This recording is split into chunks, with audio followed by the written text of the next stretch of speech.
청년부 예배 때 말씀을 나누기 전 우리 청년들과 함께 고백하는 말이 있습니다. 우리 청도 여러분과 함께 고백하길 원하는데요. 제가 먼저 한 구절 말하면 여러분도 함께 따라해 주시길 바랍니다. 하나님은 나를 사랑하십니다. 나는 그 사랑을 믿습니다. 예수님은 나의 유일한 길과 진리와 생명 되십니다. 나는 절대로 이전과는 같지 않을 것입니다. 아멘. 네. 오늘 우리가 읽은 본문은 올해 청년부 주제의 말씀입니다. 여러분, 이 본문을 우리 성도 여러분과 함께 나누고자 합니다. 여러분에게 질문 드리고 싶은데요. 우리가 신앙을 표현하자면 우리가 어떻게 표현할 수 있을까요? 여러분, 신앙은 마치 집을 짓는 것과 같습니다. 바로 주님과 함께 살아갈 집이죠. 그런데 이 집을 튼튼히 짓기 위해선 무엇보다 좋은 재료가 있어야 합니다. 특별히 건물을 지을 때 중요한 것이 있는데요. 바로 건물의 뼈대 역할을 하는 기둥입니다. 기둥이 부실하면 건물은 하루아침에 무너집니다. 그러나 기둥이 튼튼하면 외부의 어떤 환경에도 잘 견뎌내는 안전한 보금자리가 됩니다. 이처럼 신앙의 집을 지을 때도 두 기둥의 역할을 하는 것이 있습니다. 여러분, 무엇일까요? 바로 말씀과 기도입니다.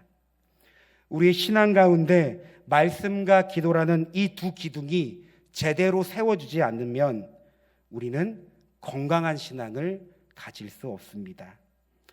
따라서 오늘 이 시간에는 신앙의 두 기둥을 담당하는 말씀과 기도에 대해 간단히 정리하며 오늘 본문을 나눌 텐데요. 여러분, 먼저 말씀입니다. 여러분, 말씀이 무엇입니까? 말씀은 하나님에 대한 지식을 말합니다. 우리는 성경을 통해 하나님이 누구인지, 그 하나님께서 어떤 일을 하셨는지 우리는 성경을 통해 하나님을 알 수 있습니다. 요한복음 17장 3절 말씀을 우리 화면을 보며 함께 읽겠습니다. 영생은 오직 한 분이신 참 하나님을 알고 또 아버지께서 보내신 예수 그리스도를 아는 것입니다. 아멘. 우리가 하나님을 믿는다는 것은 우리에게 영원한 생명을 주시는 하나님에 대한 이해와 지식, 그러니까 알므로 살아가는 것을 말합니다.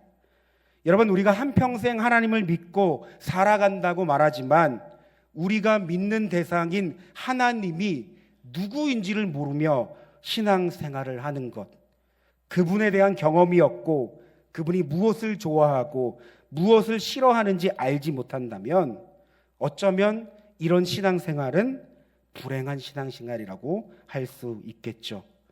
여러분, 이는 마치 가정 가운데 부모와 자녀가 담을 쌓고 지내는 것처럼 잘못하면 하나님과 우리의 사이가 그렇게 될 수 있다는 겁니다. 그러니까 하나님을 아는 것이 우리에게 참 중요하다는 겁니다. 디모데후서 3장 말씀도 함께 읽겠습니다.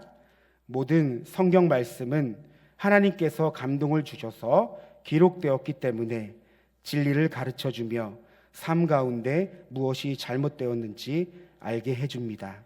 또한 그 잘못을 바르게 잡아주고 의롭게 사는 법을 가르쳐줍니다. 말씀을 통해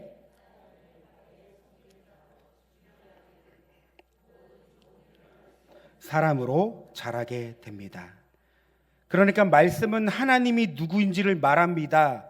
나아가 이 말씀은 우리의 삶이 바른지, 내가 하나님을 어떻게 섬겨야 하는지, 하나님이 기뻐하시는 삶은 무엇인지 우리는 말씀을 통해 알 수 있다는 겁니다.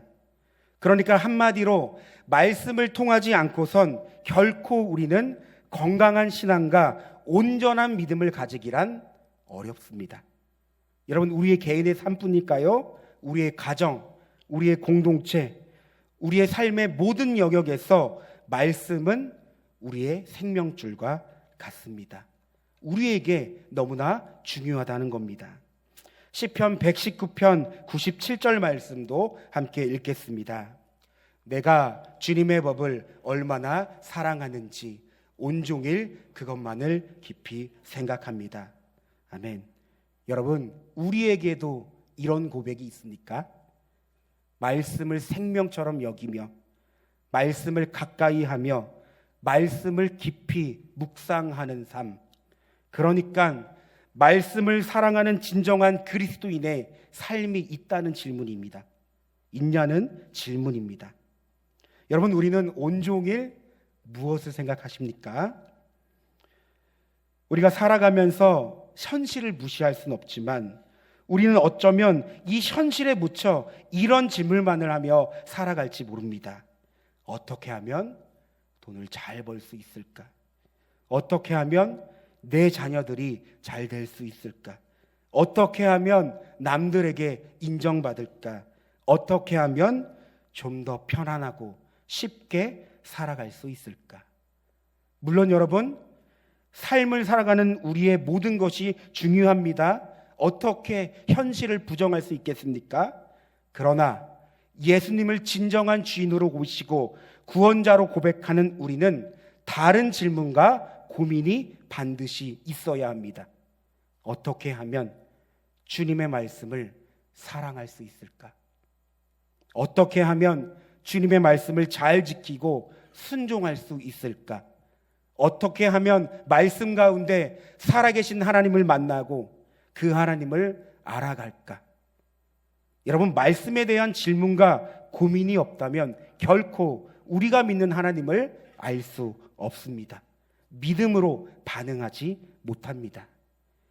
하나님의 말씀이 저와 여러분 모두의 삶에 생명으로 다가올 수 있는 귀한 은혜의 삶이 되길 소망합니다. 그런가 하면 여러분, 기도란 무엇일까요? 기도에 관해 우리는 여러 가지로 말할 수 있습니다. 앞서 말씀과 관련지어 기도를 말하자면 말씀은 하나님에 대한 지식이라고 했습니다. 그렇다면 기도란 이 지식이 실제되는 통로를 말합니다. 그러니까 우리는 기도를 통해 살아계신 하나님을 만나며 역사하시는 하나님을 만날 수 있다는 겁니다. 시편 34편 4절 말씀을 함께 읽겠습니다. 내가 주님을 간절히 찾았더니 주님께서 나에게 응답하시고 내 모든 두려움에서 나를 건져내셨다. 내가 주님을 간절히 찾았더니 주께서 나에게 응답하시고. 여러분, 기도란 하나님과의 사귐이자 영적 교제입니다. 여러분, 이것을 놓치면 안 됩니다. 우리는 무엇보다 기도를 통해 하나님과 친밀한 교제를 나눕니다. 여러분, 이런 경우가 있을까요? 우리에게는 매일 만나는 사람이 있습니다.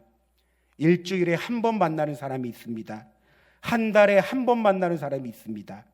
1년에 한 번 만나는 사람이 있습니다. 여러분, 일반적으로 누구와 친밀한 교제를 할 수 있다고 생각하십니까? 당연히 매일 만나는 사람과 우리는 친밀한 교제를 할 수 있습니다.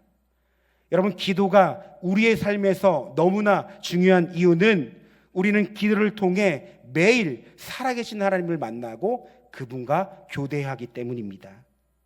반대로 우리의 삶에 기도가 없다면 하나님과 전혀 교제가 이루어지지 않다는 사실을 우리는 알 수 있겠죠. 그러니 나와 하나님 사이가 어떻습니까? 상당히 부담스럽습니다. 불편합니다. 어색합니다. 삶을 보니 하나님과 무관한 삶을 살아갑니다. 따라서 우리는 오늘 예배를 통해 하나님을 얼마만큼 사랑하고 또 하나님과 얼마만큼 사귐의 교제를 갖고 있는지 점검할 수 있습니다. 여러분 질문합니다. 우리는 예배를 통해서 얼마나 하나님을 누리십니까? 어쩌면 오늘 우리가 드리는 이 예배가 그저 하나님과 안부만을 묻고 끝나는 예배인지 아닌지 모르겠습니다. 하나님, 잘 지내셨죠? 저도 잘 지냈습니다. 한 시간이 금방 가네요. 이제 한 주간 잘 지내시고 저는 가볼게요. 다음 주에는 5분 일찍 오겠습니다. 하나님, 저 칭찬해 주세요. 그런데 지금 보니까 너무 바빠서 가야 해요. 집에 약속도 있고 집안일도 있고 오늘은 좀 피곤하네요. 여러분, 평소에 기도로 하나님과 친밀한 사귐을 가지지 않는 사람은 예배를 통해 절대 하나님과 깊은 교제를 가질 수 없습니다.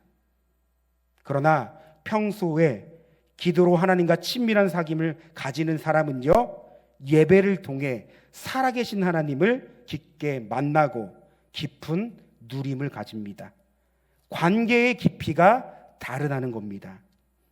여러분, 우리는 분명히 이 사실을 알아야 합니다. 우리가 예수님을 믿는다는 것과 하나님을 만나서 마음을 나눈다는 것은 같은 말이 아닙니다.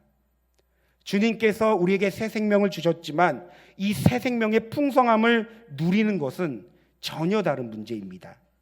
사랑하는 만나교회 성도 여러분, 우리는 기도를 통해 얼마만큼 하나님과 교제하며 그분을 누리고 있습니까?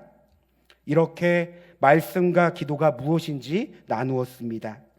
그런데 오늘 우리가 읽은 이 본문을 보니 말씀과 기도를 통해 우리가 지향해야 될 목표, 나아가야 할 방향이 있다는 사실을 알 수 있습니다. 우리 화면을 통해 다시 한번 본문을 읽겠습니다. 하나님의 말씀과 기도로 거룩하여 짐이라. 아멘. 말씀과 기도를 통해 나아가야 할 방향이 있습니다. 여러분, 무엇일까요? 거룩입니다. 여러분, 거룩이 무엇입니까? 오늘 우리가 읽은 이 성경의 원어인 헬라어를 보면 하기오스라고 합니다. 뜻은 구별되다, 순결한, 하나님께 적합한. 그런데 성경이 말하는 이 거룩의 본질은 결국 하나님과의 관계를 의미합니다. 여러분, 이것을 구원론적인 입장에서 말하자면 이렇습니다. 우리는 구원받은 자로서 하나님의 속성을 닮아가며 성화의 과정을 이루어 갑니다. 다시 말해 주님을 닮아간다는 겁니다. 이것을 거룩이라 말합니다. 따라서 말씀과 기도로 거룩한 삶을 살수록 주님과 우리의 관계는 더욱 친밀해집니다. 온전한 주님과 연합을 이루며 살아갑니다. 결국 내 삶에 주님이 드러납니다. 주님이 주인된 삶을 살아간다는 것이죠. 여러분, 바로 이 삶이 우리가 걸어가야 할 길이며 나아가야 할 방향이라는 사실입니다. 사랑하는 성도 여러분, 우리는 살아가며 제각기 목표와 목적을 가지고 살아갑니다. 우리 청년들의 삶에는 학업과 취업과 결혼과 여러 가지 삶의 목표가 있겠죠. 또한 우리 성도님들은 건강, 노후, 집, 자녀 등 여러 삶의 목표가 있을 겁니다. 그리고 그 목표를 위해 달려갈 것입니다. 그러니까 모두 한마디로 말해서 방향을 가지고 살아간다는 겁니다. 그런데 신앙에도 방향이 있습니다. 우리가 나아가야 할 길이 있다는 겁니다. 주님은 우리에게 이 길을 알려주셨고 가르쳐 주셨습니다. 그런데 여러분, 이 길은요, 주님을 사랑하는 자만이 걸어갈 수 있는 길이며 주님을 알고 만난 자만이 시작할 수 있는 길입니다.